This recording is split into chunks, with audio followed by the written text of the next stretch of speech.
I think of myself as a comedian who wrote his own material. And I found over time that what's really true is that I'm a writer who performs his own material. So that's kind of the way I define what I do. Beyond that, there's, entertainer, and there's a little scientist at work, too. I'm really lucky with whatever kind of genetic accident happened for me.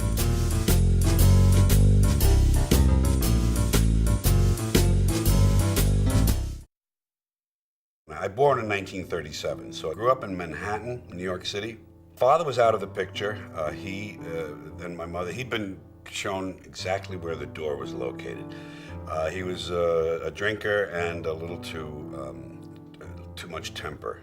And my mother decided I wouldn't be subjected to that. So she took off with me at 2 months of age and my brother at 5 years down a fire escape, very dramatic, through a backyard in the backyards of 112th and Broadway and into my uncle's car. And all of those things, the fact that we were alone and on the run and on the road and improvising, I think had a big impact on me, especially the fact that I got in a large way to invent myself. My mother was at work. She had a good career in advertising. My father had been a very successful public speaker in advertising. He was the national ad manager of the New York Sun and the New York Post. So I had my mother at work, no father in the home, and I was able to kind of create my own universe. She told us all the time to always think for yourself and do for yourself and be independent and know how to make a home and know how to find your way. And I had some of that in me, and it just helped me to kind of create my life. I figured out my career when I was still about 11 or 12 years old. It wasn't a perfect blueprint, but I had it pretty much mapped out, and it worked pretty much that way. Because in 5th grade, I wrote my autobiography. I think that's the time to do it, when you're 11. And the last page of it was what I want to be. And mine said, I want to be an actor, comedian, impersonator, announcer, disc jockey, or trumpet player. And clearly the theme there is standing up in front of people and attracting attention to yourself. I love that. Thank you. I was lucky that I grew up in the golden age of radio and the golden age of television, because the late part of radio was the best and the early part of television was the best, and I had them both. And radio, of course, it's a commonplace to say that it left everything open to the imagination because it was just words and you could form your own pictures. In 1943, I'm 6 years old, and I'm beginning to get up and down Broadway on my own. The theaters along Broadway, the movie theaters then, and a few of them featured older movies that were in re-release. Suddenly there was this spate of Horse Feathers and Duck Soup and all the Marx Brothers movies, and I began to see them. And the anarchy of that, that's the fact that they could go through a hotel lobby, light a couch on fire, take a man's toupee off, and that all people did was go like this, They weren't arrested or grabbed or anything. They would run. They were chased maybe by one guy. So that appealed to me, just sheer nonsense and the uprooting of norms. It's 1947, I'm about 10. Danny Kaye appealed to me because of the verbal artistry. I was beginning to understand and be attracted to difficult verbal things, interesting lyrics of popular songs. I tried to learn Dry Bones, dem bones, gonna walk around. I tried to learn Bongo, Bongo, Bongo, I don't wanna leave the Congo. Anything intricate verbally and difficult started appealing to me for some reason, and I didn't even define it then, it just was going on. We lived on the cusp between the Columbia University neighborhood and what we called White Harlem, West Harlem. Columbia University neighborhood was the entire University of Columbia, which included Teachers College, which was directly across the street from my front door. Barnard College, the women's college, is there. St. John the Divine, the largest cathedral in the world, 112th Street. At the foot of my street, there was this 23-story Gothic cathedral called Riverside Church, with the largest carillon in the world. Attached to it is the Union Theological Seminary, also at the end of my street, largest Protestant theological seminary in the world. Jewish Theological Seminary on the next street, largest in the world. Juilliard School of Music. All of these institutional things of higher learning, higher attainment. And then down here we had the Cubans and the Puerto Ricans and the blacks in the street and the working class Irish and the interesting smells of cooking and the interesting music coming out of the windows and the Irish guys, my guys on the street corner. Lots of us. There were a lot. The Irish had big families, and there were hundreds of us within a 10 by 10 block area. And my mother, of course, wanted us to go up the hill, go up the hill, strive upward, reach, let your reach exceed your grasp. And she would have loved that for us, and those were good aspirations. We, my brother and I, who was 6 years older, we weren't tight buddies, but we were close. We headed down the hill to the fun and the heat and the adolescent, the place where the testosterone could best be exercised. And we kind of rejected all of that. When I was a little boy in New York City in the 1940s, we swam in the Hudson River, and it was filled with raw sewage, okay? We swam in raw sewage, you know, to cool off. And at that time, the big fear was polio. Thousands of kids died from polio every year. But you know something? In my neighborhood, no one ever got polio. No one, ever. You know why? Because we swam in raw sewage. It strengthened our immune systems. The polio never had a prayer. We were tempered in raw shit. I had a very good experience in first year high school. My grammar school was an idyllic grammar school with wonderful, beautiful nuns. But high school was these brothers and priests with the brutality. And it was different. And I didn't like it. I rejected it. I knew after first year Latin, I hated second year. First year was great. It was all vocabulary. Second year was Punic Wars and translation. I didn't care about that. They bored the hell out of me, and I wanted to get on with my life. I wanted to learn how to be a disc jockey, to be a comedian, to be an actor. So I left, and I went in the Air Force as one of the ways to do that, to get away. And my mother and I were by now at loggerheads. I wanted to get away from that, and I just joined when I was 17. I got her permission to join. I was in the Air Force. I was in Strategic Air Command, which was the real mother of everything, you know. At that time, there were no nuclear submarines. There were no silos with intercontinental missiles. There were only atom bombs and hydrogen bombs, and they were dropped by either B-36s or B-47s. I was in a B-47 squadron. Those were the primary bombers at the time. So we kept the peace for quite a while. As I say, there was no triad of deterrence. We just had these bombers, and that was it. I worked at Barksdale Air Force Base in Louisiana, and we had the H-bombs, and I saw them, you know, I saw them with blankets over them, but they would load them into these B-47s, and they'd do these mock runs all the time, because that was the principle of SAC. Always have a certain number of planes in the air, another certain number on the ground ready to go. And I was a mechanic on these planes. I jokingly say I helped keep the peace, because you'll notice that while I was in the Air Force, the Russians didn't pull anything. Before that, it was Korea. After that, it was Vietnam. But while I was in, they said, let's leave them alone. There's no question that my kind of makeup doesn't fit regulation and structure and authority. It never did. I rebelled. I happened to wind up with 3 court-martials. One of them was falling asleep on guard duty during a unit-simulated combat mission. I'm proud of that one. Failure to obey a lawful order. Well, what are you going to do? What are you going to do? And thirdly, showing a certain amount of disrespect to a non-commissioned officer. But I was very lucky I didn't serve any time, but these are not good things on the record. So it came time, and this is important to hear this, there was a period when Dwight Eisenhower, who is now president, they decided to cut some defense spending. And they decided to cut some military, certain number, 100,000 or something, or whatever, big number. And the Air Force, they said, cut some people out. And they said, in the particular case of the Air Force, they were looking around for people who there were 3 criteria. One was, you've been out of your career field for more than 2 years. Well, I had, because I became a DJ and I didn't work at my job. Secondly, been reduced in rank more than twice. Well, there you are. And thirdly, does not intend to re-enlist. Perfect. So these people were eligible under an article, regulation called 3916, a general discharge under honorable conditions. And they the colonel told me, that shaky, we called him Colonel Matthews, he said, we're gonna let you go. I said, well, it's just as well, but you can keep the uniform. And went to Boston. I wanted to be in a big market. It was square peg, round hole time for me. I went to a place I didn't really fit. I was a 20-year-old with rock and roll roots, and I went to a station that played quote unquote good music and had network affiliation, still had soap operas on radio from NBC. So I didn't quite fit there, but Jack was on that station. Jack Burns was a newsman. He and I roomed together with a third guy, and found we had a great comic affinity. And we found we had this ability to improvise.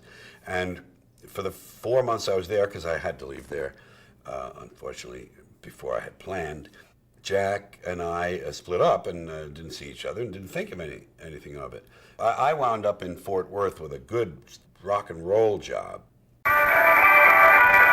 How you doing? George Carlin here, inviting you to become a member of our big swinging KXOL Teen Club. Big contests, big prizes, big fun for you and all of Fort Worth teenagers. Jack showed up there on his way to Hollywood to be a star, and there was a news job just opened up that day, and he took it. We developed the act there, and 2 months later we decided to leave radio and drive to Hollywood in my new Dodge Dart Pioneer, two-door with the tinted windows and the AM/FM, and we drove to Hollywood, and we took that fabled American trip west, and it worked. It worked for both of us. Don't forget what had just come before Burns and Carlin, before 1960, in comedy. The individual comedians who wrote their own material and projected individual personalities had emerged. Mort Saul, Lenny Bruce, Shelley Berman, Nichols and May, Bob Newhart, Dick Gregory, Jonathan Winters. These comedians in the late 50s and early 60s had reshaped comedy, given it a new feeling, a new touch, and this was the beginning of what Tony Hendra calls boomer humor, which was the sicko, irreverent, holding things up to ridicule and attacking them, as opposed to the kids today and crabgrass and my wife shops too much. As opposed to that, nothing sort of comedy. This was comedy about values, the world, and in a lot of cases, self. We did things about the freedom rides, integration. These are now much dated terms, but they were very on the edge then, integration, and the KKK and the John Birch Society. So we tried to express our own sense of irreverence and rebellion. We were very successful. There are a lot of stories in my life that are too perfect in terms of how fast some things happened and how lucky I've been. We, in late 1959, early 1960, we were in this little apartment we rented. We'd watched the Jack Parr show. And the Jack Parr show was the place you wanted to go and be seen and heard then. Prior to Johnny Carson, it was The Tonight Show. It was after Steve Allen. It's where the new comedians were sometimes introduced, and you'd be watching it, and everybody. And what we would do was improvise interviews on the Parr panel, as if we were, let's say, like Johnny Carson, but Jack Parr. And we would make believe one of us was Parr and the other was one of us. And he would say, well, tell us, Jack, how did you two guys get together? And we would say stuff like, well, I was bawling his wife, and he was humping my mother. And we would just do these outrageous, improvised things about being on Jack Parr. That was February. In October of that year, we were on that show. That's just unheard of. We hadn't formed the act yet. We certainly hadn't left Fort Worth. We were sitting there in our underwears with beer cans, Lone Star beer, making these things up. And in October, which let's say October, March, April, May, June, July, August, September, October, 8 months later, we were on that show. So Burns and I did very well. We worked all the best nightclubs. We worked the nightclubs that Variety reviewed. And we only stayed together 2 years. We went straight to the top, and then not truly. We went very close to being on our way to the top, and then decided, this is, we both, screw it. I wanted to be a single. I'd wanted that for a long time. I was now married about a year, and I took over whatever momentum the team still had. I did a couple of sort of meaningless national television appearances, and I was kind of drifting, and I was in this nightclub stage, but it was 1960 3 now, in 1964. And the first hint of change was occurring, the free speech movement at Berkeley. I'd always been a pot smoker, by the way, from the time in my neighborhood. I'd always had pot as part of my life, and I think it's a value-changing drug. I think it's a self-limiting drug, but it's a value-changing drug, and I think you see the world differently, and that was beginning to happen in the world, and I was restless with this straight path, because I had a kind of a two-track existence I figured out later. In order for me to follow this kind of mainstream dream, I had to play their game. I didn't call it that then. I didn't know these things then. This is how it was happening, and I define it in retrospect. But I had to kind of follow their blueprint, which was you went, I mean, where else are you going to go? You're going to go to television. You're going to get on variety shows. I did things like the Perry Como specials. I did the Jimmy Rogers show. Hey, the way I broke through nationally was in 1966, the summer of 66, I was on a show called Kraft Summer Music Hall with John Davidson. We wore white pants all the time. Guys had striped vests and straw hats and things. I had to sing Winchester Cathedral. This was all very vanilla American. I didn't know how uncomfortable that was making me. I just knew how uncomfortable I was. And finally that all had to change. And what happened was the culture changed around me, began to really be significant. The anti-war movement, the introduction of acid and mescaline and so forth, and I myself did some acid and some mescaline, which I think hastened my change, gave me the ability to feel these things and put them into motion. And that's what happened in the late 60s. I abandoned this other dream of mainstream path to Danny Kaye and thought, I'll be myself. I'll start talking about what's in my heart. So I was working at the Copa, and this stuff is, it's just horrifying. They're just staring at me. So I began to tell them that I didn't belong there. I began to say to them, look at these places, this kind of places. This place went out of style 20 years ago. They just don't know it yet. I said, if Cesar Romero dances past me one more time and I see Dennis Morgan throwing someone out the front door, I'm getting out of here. I said to them, I belong in the colleges. That's where I'm going, and this is where this will be history for me. And I would lie on the floor and underneath the piano, which was on my, nightclub like that, you're on the same level as the audience. It's not a stage. A little dance floor. And I would lie on my back under the piano and read the label under there and describe the underside of the piano. Another time I brought the phone book out and I began to read from the phone book. I wasn't high then. I had already done my psychedelics, months before, but I was really acting out a terrific protest of my own. And I begged them to let me go. I'd say, let me out of the contract. And Jules Podell, this legendary owner, he was over there with his ring. He'd bang on the table when he wasn't pleased with something. And I'd say, bang away, why don't you let me? They wouldn't let me out of the contract because they knew they'd have to pay me off. So the last night, during the second show, they just slowly faded my lights in the middle of my act and slowly faded my microphone. And I said whatever the white equivalent of free at last is, free at last. And I was okay. That was a big one. I still had other things to do. I had other contracts to fulfill. I had that. I had an incident at the Playboy Club in Wisconsin. And then I had the Frontier Hotel in Las Vegas, which was the final thing. Howard Hughes owned the hotel. Howard Hughes Invitational Golf Tournament. These assholes were there. These drinking golfers, two very bad categories, and they weren't pleased with me saying the word shit. The way I said it was very clever. I said, I don't say shit, folks. Buddy Hackett says shit down the street. Red Fox says shit. I don't say it. I'll smoke a little of it, but I'm not going to say it. And pretty soon they're this and that. And I told them, I said, you're a bunch of fucking assholes. I said, a bunch of businessman assholes. You don't know shit. No, whatever I said, something like that. And I left, and that was it. That broke the back of the whole thing. That was the final point when I was able to say, I'm going to the colleges and the coffee houses. And I told my wife, I said, if all I ever do the rest of my life is fill coffee houses every weekend, Thursday, Friday, Saturday, and Sunday, I'll be happy. It's all I want to do. I'll do that. I knew there was a ready-made audience out there and changing culture. I didn't sit around and call it a changing culture, but the sense was in the air of what was happening. And I knew there was a place for individuality in comedy and speaking in the first person.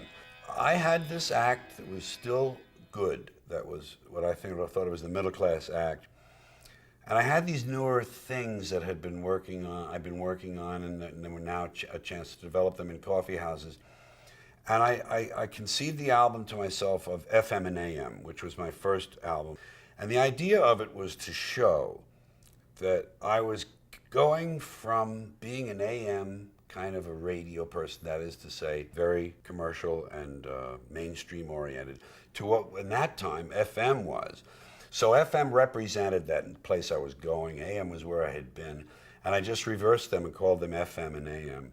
And I did the two sides of the album. One of them is the older act, and the other side is the newer stuff. It wasn't exactly revolutionary, but it was new for me and different for them. The second one, Class Clown, came out in '73, which was the one that had 7 words you can never say on television on it. The third one came out a year later. That was Occupation Fool. That's the one that had filthy words on it, which became the Supreme Court case. The first 4 albums all became gold, and that was my golden breakthrough. That was that was my second heat, because I had been through these other, pretty nice exposure on this in the 60s there with Burns, and then by myself and the Perico and all that stuff.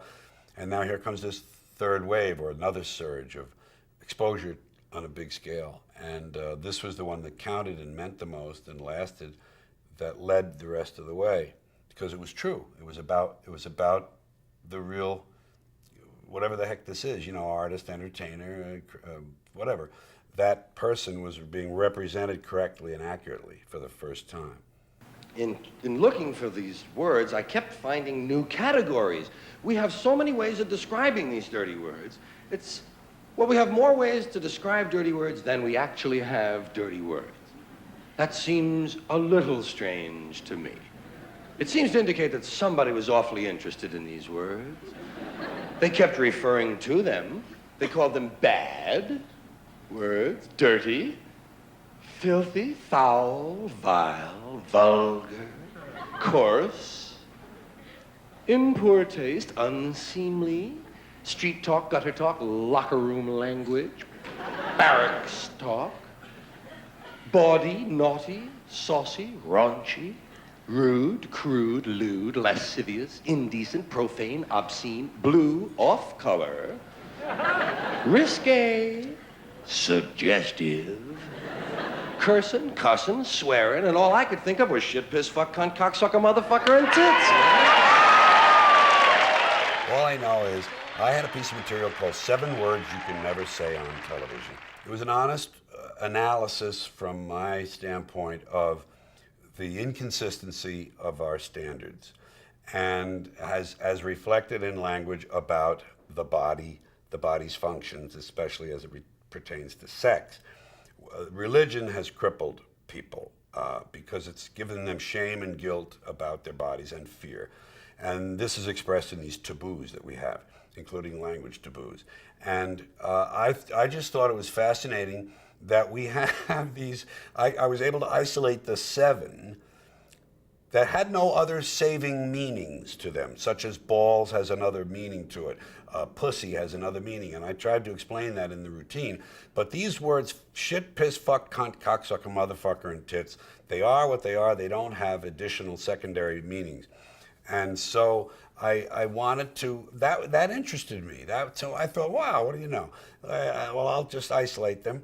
And it happened that I was able to arrange them in an order where they had this wonderful euphonious sort of shit, piss, fuck, cunt, cocksucker, motherfucker, tits to them. And I exploited that. And it was a way of, I guess, doing a lot of things. I don't know. I didn't sit down and have conscious motives, except this will be fun to do. This is interesting. I do this well.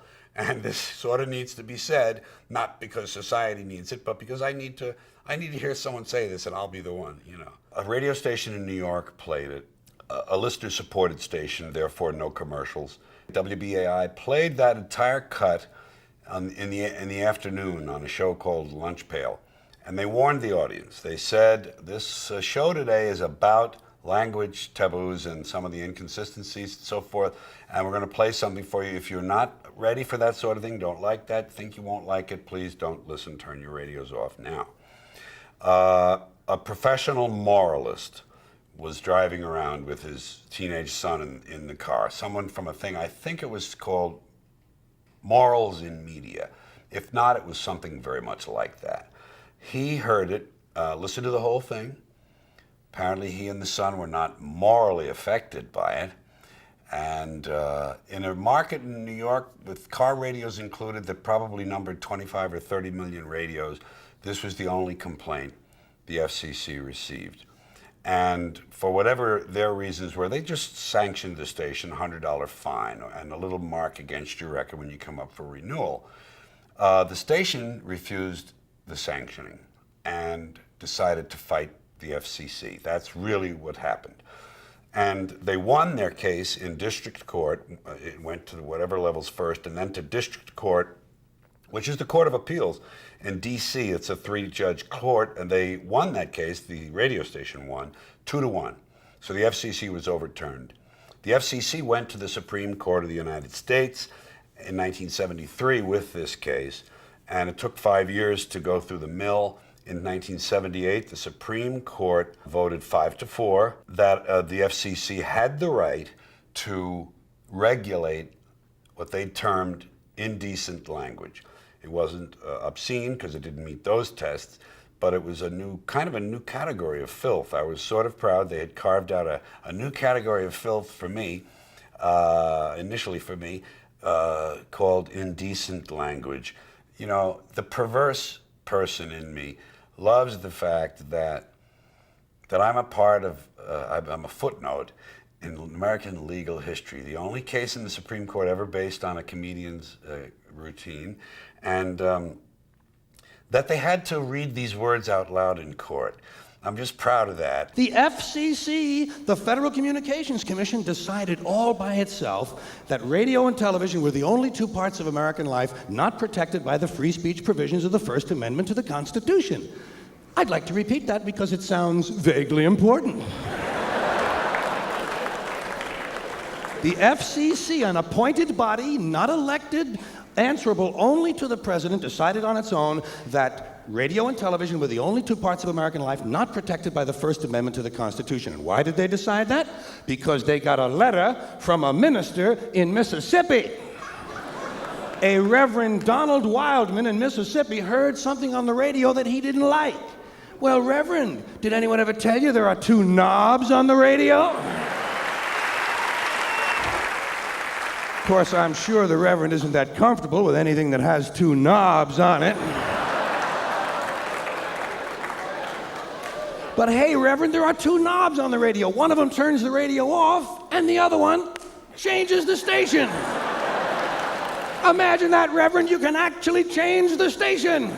It's called freedom of choice, and it's one of the principles this country was founded upon. Look it up in the library, Reverend, if you have any of them left when you finish burning all the books.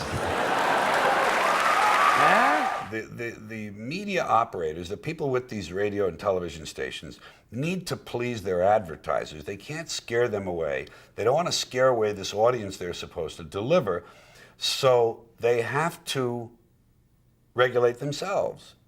And that, I don't think this thing with my case changed very much about what they would have done for themselves, because their self-interest says, we have to watch it. There are people we can lose out there. The cable was what changed everything for me and other people. But I mean, in terms of that, these premium channels that didn't require commercials, therefore had a way to do content that you could see on Broadway, you could read in a novel, but that you couldn't hear in a place that was selling biscuits and tires and beer and insurance, you know. I began with HBO in 1977. I think the service itself started in '76. And once again, this incredible good luck of mine occurred in that you can't be the hot new guy on the block forever. You're never the fastest gun in town for eternity. Someone else shows up or the world changes. And so I had my gold 4 albums, and I had 2 a little bit less than gold, and I wasn't really going anywhere in my thinking. Okay, so where am I going? By this time, disco had shown up, and that's to me a symbol of the fact that the revolutionary thing had worn off. That it was whatever about it was going to stick was in place, and it was going to stick, and now we were off drifting, and that's what I was doing creatively, was drifting. And cable came along and did something practical for me. It replaced the mass medium of albums for me, gave me a way to reach large numbers of people with my act as it existed. Albums essentially just record what you do and send it out. Cable takes a picture of it and sends it out. So I had a way to stay in touch.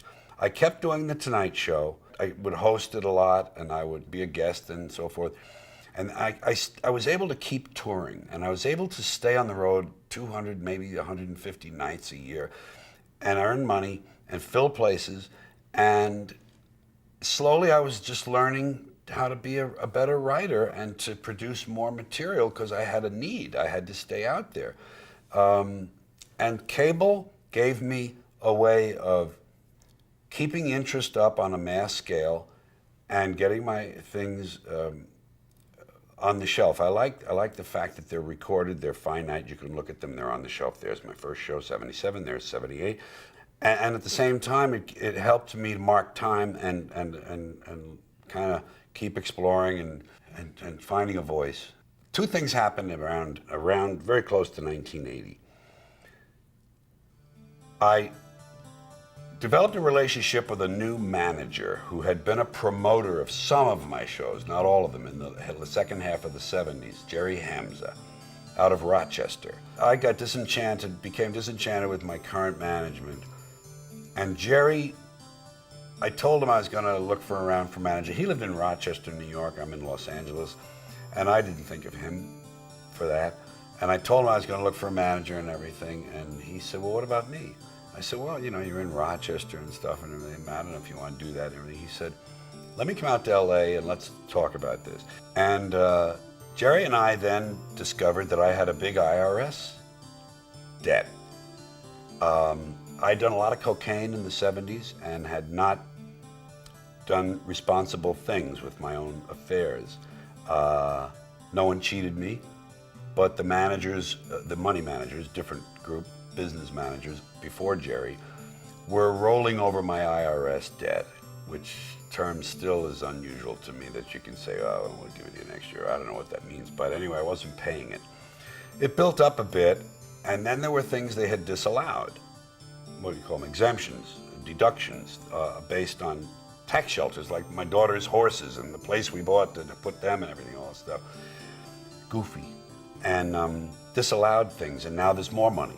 And penalties and interest that are retroactive to when you made the claim, not to when they decided it was a bad one, when you made it. And on top of that, these were pre-Ronald Reagan, in a way, God bless him, I put that in big quotation marks. These are pre-Reagan tax rates. These are 20-cent dollars, 30-cent dollars. This is a dollar where you earn a dollar, they get 70. So I was just gonna never catch up. Penalties and interest, penalties and interest, penalties and interest. We located the IRS people, the dealership, let's call it, that was going to function with me in the Rochester office. Instead of LA, where they're used to going after celebrities. Rochester folks. Not that Jerry knew them, but a little less awestruck and able to, I don't know, function more like real business people. We started working on this debt. And he would stave off. He would give to the IRS just enough to keep him from the door. Had a lien on my house for 20 years. They never executed it. Jerry kept them at bay with a certain amount of money to pay my just debts in a proper way, and secondly, to help me function. But over time, I began to get some traction. In '82, Jerry said, we need a product. We need something I can hold up and show a guy. He put me in Carnegie Hall, and we did the third HBO show in 1982. And then he had something to show. My wife, Brenda, she produced those earlier shows. She produced the '82 show and '84 show, Jerry and she, and she was very active. And it began to, the HBO fed the box office fed the HBO numbers. We'd get an advance on the next HBO show. That would finance us for a while. Not that it was the sole thing, but that would help out with what we were doing. And we eventually knocked these taxes lower and lower and lower. I only finished them last year. This is 2003. It was a 22-year, I won't call it a nightmare because I never took it personally. I never said, these taxes, the government, they don't want. Pay your taxes, folks. Don't whine, don't complain. It's still the best place to be, even with all the drawbacks. But there it was. I owed the money. I paid it. I didn't want, I wasn't a scofflaw. They never got my house. They never came for it. They never did anything of that type. The lien came off eventually. But the point of the whole story is that I had this reason to stay out on the road. I couldn't entertain this idea, I'll do a little acting. I'll see if there's any interest over at this studio and that. Now I'll write this. Perhaps I'll go down and do a comedy club. I didn't have that option. I had to work, and Jerry was ingenious, and I had enough cachet from these HBO shows and from my history like 10 years earlier that propelled me. We produced enough money to begin to knock this thing down. And then came '84, the show called Carlin on Campus, '86, '88, and now I'm beginning to find my voice. Did you ever notice when you go to somebody else's house, you never quite feel 100% at home? You know why? No room for your stuff. Somebody else's stuff is all over the place. And what awful stuff it is. Where did they get this stuff? And if you have to stay overnight at someone's house, unexpectedly, and they give you a little room to sleep in that they don't use that often, someone died in it 11 years ago, and they haven't moved any of his stuff. Or wherever they give you to sleep, usually right near the bed, there's a dresser, and there's never any room on the dresser for your stuff. Someone else's shit is on the dresser. Have you noticed that their stuff is shit and your shit is stuff? I thought to myself, gee, I spent about 40 years with this need to tell people things. And when I did it in the least efficient way, I traveled to where they lived and stood up and said it to them. Now, the first book, Brain Droppings, only had two things in it that had been stand-up material before: stuff and baseball and football. And I put them in because they were semi-signature pieces. People identified me with them. The nice thing about writing from your own ideas, I guess from any ideas, but from your own ideas, from your nuggets, is that in trying to edit them and fix them so they work, new thoughts occur. They grow like the neural networks in the brain do. They find connections that you didn't think of originally, and suddenly a sentence or two is a paragraph. And the paragraph might sit, and as you go and you're way afield somewhere in your files and you find another paragraph, that you think, wait a minute, what was that other thing? And zoom, back to that. And that's what's great about this process. And that's what's great about the brain. My acting, well, to go back to my boyhood dream, because I wanted to be like Danny Kaye. See, I saw Danny Kaye and Kid from Brooklyn and a couple of those movies, 47, 48, 49. I was 10, 11, and 12. And I thought I can do that. And so that, to me, that was actor. I didn't think of Ray Milland, Gregory Peck. I thought of guy in the movies, movie star, actor. I'll be an actor. Like that. I'll be a comic actor. I didn't know that distinction. Comic actor. I'm going to be an actor. Now, how am I going to do that? Well, I'm funny. I'll be a comedian first. If I'm funny enough, they'll have to let me be a funny actor. Because first you're a funny guy, and then they come, okay. So that comedian first. Now, how am I going to get to that? Well, I love these disc jockeys I listen to. I'm really good with my voice. My mother bought me a tape recorder in 8th grade, and I learned how to run it and how to project and do a lot of things on the tape recorder. It gave me confidence. And so I'm thinking, I can be a disc jockey first, and that's safe because you're kind of separated from the audience. They can't see you and you have a little less risk. And then if I'm good enough at that, they'll have to let me be a comedian, because I'll be a funny disc jockey. And then if I'm a good enough comedian, I'll be an actor. And so I had this path and this dream. I got on television in 65, 66, 67, 68, 69. I'm hot on television, and that's my time. Now, I'm still on autopilot. Autopilot says you're going to be an actor. And that meant now I'm ready to try out for sitcoms and movie parts. I was an actor on That Girl. I was her agent in one episode. I did a movie that same year, or pretty close, with Doris Day and Brian Keith, called With Six You Get Egg Roll. What I found was I wasn't an actor. I didn't have the tools. I had no technique to fall back on. I had no training to fall back on. I had only this idea that this is my birthright. I belong here, I'm an actor. And now I find that, it's not just learning the lines. And by the way, I wasn't even doing true characterizations like actors do. I was doing characters. I found that it's not just these lines. The guy says to you, "Oh, that was good. Now, let's do that again. I want you," and he says, "Come down the stairs a little slower while you're saying the line.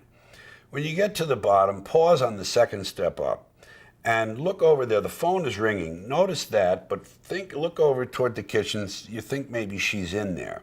And by the way, you cheat your look a little bit to, I can't remember the lines if I'm going to think about all that shit. I'm not going to be natural at all, and I wasn't, and I couldn't do it, and I hated it, and it was horrible. It was just like being on the Perry Como special. I was out of place, and I didn't know how to define all that. I couldn't label that at the time for myself. I just felt it. It was awful, but I knew enough to know that I didn't belong there, and I knew enough to know they're not dumb enough to keep hiring a guy like this. So I slowly just kind of put that to rest. When the 70s happened and the records happened, here's my next burst of heat. Now I can be an actor again if I want. But unfortunately, I have a beard, long hair, and I dress like a hippie, and I am known as a hippie. No one's going to cast me as the library trustee. They're going to cast me as a hippie or an FM DJ or something. So it's all going to be typecasting, and I still couldn't act. So a car wash came along. I did that because they let me write my own dialogue and create my own scene. It was one day I could get in, get out, and they left me alone. And you can have a beard if you're a cab driver. So I did car wash. But essentially, the comedy had taken over, and this other stuff was going on. I still like to think about it. I was good in Prince of Tides later on, because by then I was myself, and I had a little better access to myself, or whatever the heck an actor is supposed to do. And then I did a really good part in a Hallmark miniseries called Streets of Laredo. I was good in that, because there was something on the page. There was something emotional to do. But I'll never really be an actor. I'll never really be a great writer. I'll be a serviceable writer who can get his thoughts across in a nice way, sometimes better than others. And I'll always enjoy 60 or 90 minutes on stage, and I'll always be good at that.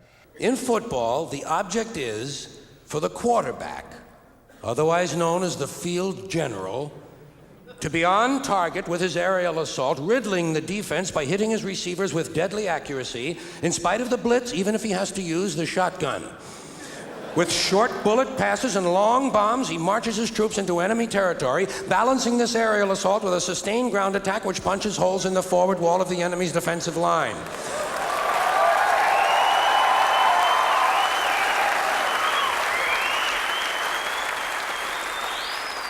In baseball, the object is to go home and to be safe. I hope I'll be safe at home. Safe at home. But my dream is this Broadway show. I'm going to do a Broadway show in the fall of 2005. This is a qualitative shift for me. It's not going to be a Broadway show like Robin Williams and Jerry Seinfeld did one night on Broadway, where they sort of kind of used Broadway as a prop to get it in the title. This will be a show that runs, I hope, 6 or 8 months with 2 acts, a single theme. I'm going to do a show called Watch Your Language. And what that means is keep an eye on your speech, your American speech. Watch your language. And that's all it is. It's an exposition and my take on a lot of aspects of American speech, the way politicians talk, media, advertisers and marketers, politically correct speech, the influence of euphemistic language all across the board, and then just the way we talk, which is a lot about our popular vernacular. And this is the reconciliation with my mother, who wanted me to go uphill. See, this is that audience. She took me to a couple of Broadway shows, among them West Side Story. And at intermission, I was 15, 16 at the most. And at intermission, we'd sit and people would be drinking their orange drink or having a cocktail or whatever and smoking like crazy. And she would say to me, because she had refined tastes, she was what they call lace curtain Irish as opposed to what she thought of as shanty Irish, which was the neighborhood that I was gravitating toward, the shanty Irish. You have breeding, she would say to me. You have refinement. And at these intermissions, she would see someone and she would say, look at that man over there. Look at the way he's holding his glass. Look at the way he moves his hand when he speaks. Watch how he holds that cigarette. He's cultured. He has refinement. You have that. So then I'm gonna get a chance to realize that for her in a way. Because when you throw out someone's influence, in that case, you know, trying to separate from a parent of the opposite sex, a differentiation they call it, you necessarily throw out the whole package. And I had to turn my back on good things as well as what I didn't like about her. So I'm going to reconcile that. I didn't intend it that way. It's just magic, the way life does these things. I had no notion, of course, how can you, that life would be this full and rewarding, this satisfying, this many breaks, this much luck, this, you know, it started lucky. It started with an accidental conception, not like the type we always talk about, but my mother and father had been separated for 2 years, and they met on the street and decided to go to Rockaway Beach for the weekend. And I was conceived because they met. I was about to be aborted. I was in my mother's womb at whatever it is, 6 or 7 weeks or so after the pregnancy. My father's sitting next to her. She's ready to have an abortion. She'd had one earlier after my brother. And she thought she saw her mother in a painting on the wall. Her mother had died a few months previous. And she took it as a sign and said, come on, I'm gonna have this baby. And they gave it one last shot together and it didn't work. But that was a freak. Here's the conception as a freak, being allowed to get out of the abortionist's office. I was 50 feet from the drain pipe. That's a freak. These things aren't supposed to happen. So there's been nothing but luck. Someone said the definition of happiness or success, I forget which, is finding what you love, doing what you love, being good at it, and being recognized for that. Those 3 elements. And I've had that. I couldn't ask for more. I've had 2 great relationships with the women in my life. My marriage was long and good, although we had a lot of things to get through together. It was 36 years. And I met Sally Wade 5 years ago. And it was like a bolt of lightning. You know, it's just a wonderful relationship, Sally and me. I already know that anyone who talks about or writes about comedy in the last quarter of the 20th century will have to include me, and in a nice and prominent place. That's sufficient, you know, that's terrific. Well, the epitaph I'd like is, geez, he was just here a minute ago.